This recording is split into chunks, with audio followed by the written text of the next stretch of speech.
Superintendent, thank you for placing me behind a very eloquent speaker, so I'll try to keep up. For starters, I'd like to say that I stand with SEIU. They're trying to push for a new contract. Also, we're all part of the 8 bargaining units, or part of the HBC, the Health Benefits Committee. I believe they have about 2,000 members that qualify for health benefits that do not receive health benefits.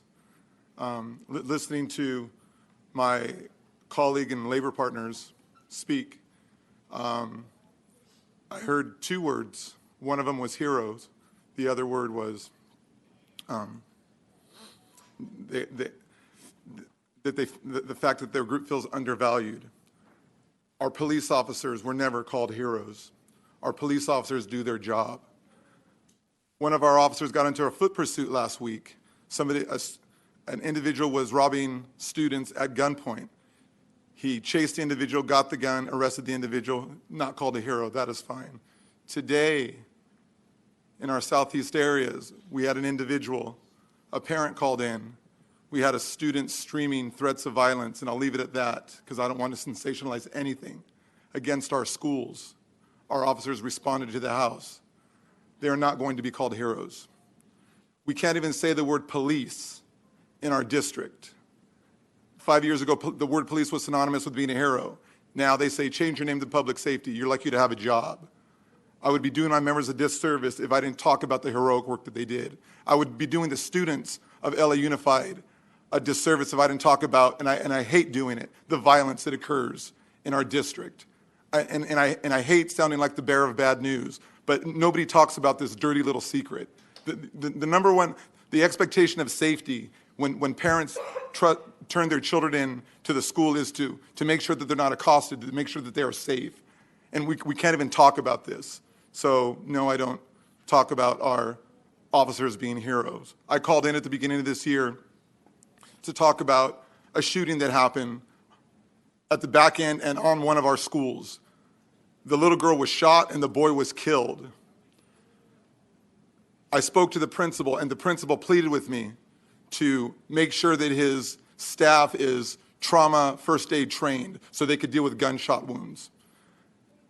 I called and conveyed his information to the board, and once and it was a call-in only because we were closed, we were not allowed to come in. Once I hung up the phone, I listened to I was scanning our radio, and once again, another shooting behind one of our schools in the east area. I responded to the location just like our officers responded to the location. As I saw the mother being consoled by one of our female officers because her son was just killed, she was throwing up on the floor out of whatever goes on in an individual's body when they see their child lying there dead. And we say nothing about this, and all we talk about is defunding the police.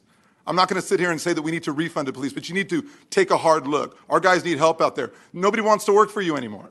Our guys are afraid. Our guys are afraid of a board vote. Our guys are afraid of a budget vote that's going to come in. We need 70 officers at this point. People are running to other departments. Yeah, they're getting $20,000 a year raises. Yeah, but it's not about that. It's about security. How could our guys do the God-given job that they were sworn to do to protect children and staff when they're afraid to work for you because they're afraid of a board vote? An acknowledgement of the fact that, yes, we care about you. Our guys are not even allowed on campus at times to use the restroom. They're pushed off campus. Today, later on, we're going to have a student group that is brought in by adults, and the adults tell the students to say very mean things. Sing little songs like, "You gonna lose your jobs," as the adults cheer on. This is ridiculous. I'm a 52-year-old man. I'm a police officer. This is my 3rd police. I could take a lot.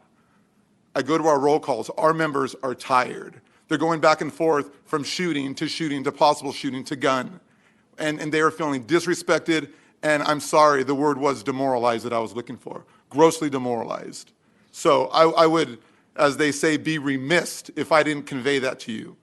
So I am saddened that nobody speaks up for our police department because police, as strong and as threatening as they look, apparently are not worthy of career protection.